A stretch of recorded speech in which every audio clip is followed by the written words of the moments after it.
Your heart is a strong, muscular organ situated slightly to the left of your chest. Blood is essential.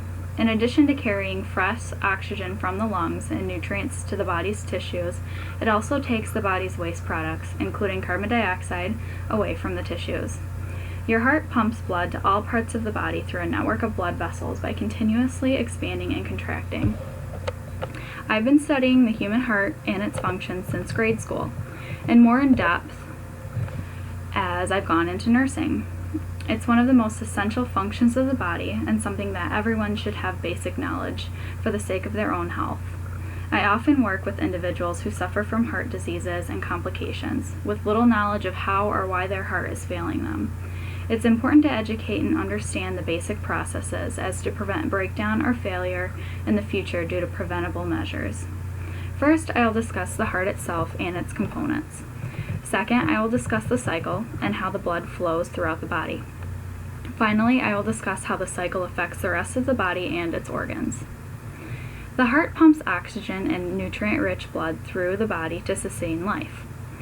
It is a fist-sized powerhouse that beats 100,000 times per day, pumping 5 or 6 quarts of blood each minute. The heart consists of 3 types of main blood vessels, which aid in the transport of blood throughout the body. Arteries carry oxygen-rich blood away from the heart to the body's tissues. This begins in the largest artery, the aorta, which branch several times, becoming smaller and smaller as they carry blood further from the heart and into the organs. Veins do the opposite. They're blood vessels that take blood back to the heart. They're best known for carrying blood with lower oxygen content waste products that are to be removed from the body. In contrast to arteries, veins become larger and larger as they get closer to the heart. The largest vein, the superior vena cava, brings blood from the head and the arms to the heart, and the inferior vena cava brings blood from the abdomen and legs into the heart. The small, thin blood vessels that connect arteries and veins are called capillaries. Their thin walls allow oxygen, nutrients, carbon dioxide, and other waste products to pass to and from our organ cells. Your heart is made of 2 pumps. The pump on the right receives blood that has already delivered oxygen around the body and sends this blood to the lungs to pick up more oxygen. The pump on the left receives oxygen-rich blood and then pumps it out into the arteries to deliver its oxygen around the blood. Blood in need of oxygen from around the body travels in the veins to the heart.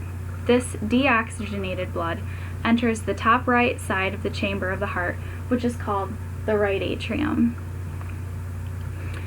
via the 2 large veins. When the right atrium fills, the blood then passes through the tricuspid valve into the right ventricle. The right ventricle relaxes and venous blood in need of oxygen flows in. The blood needing oxygen is pumped out of the right ventricle through the pulmonary valve and into the pulmonary artery.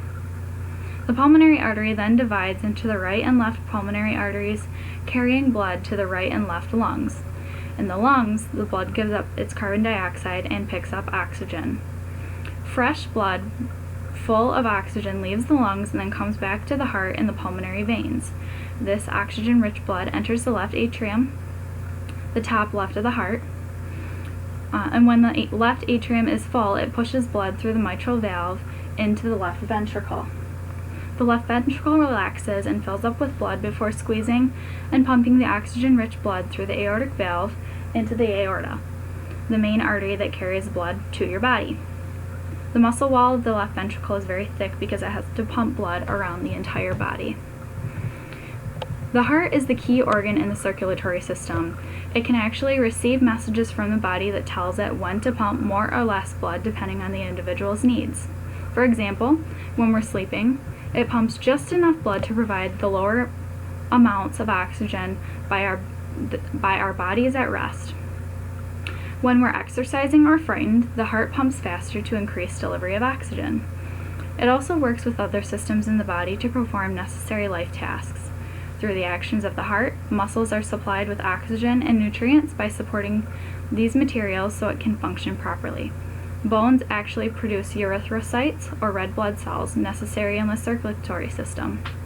Lymph nodes of the lymphatic system secrete into the circulatory system to travel to other systems.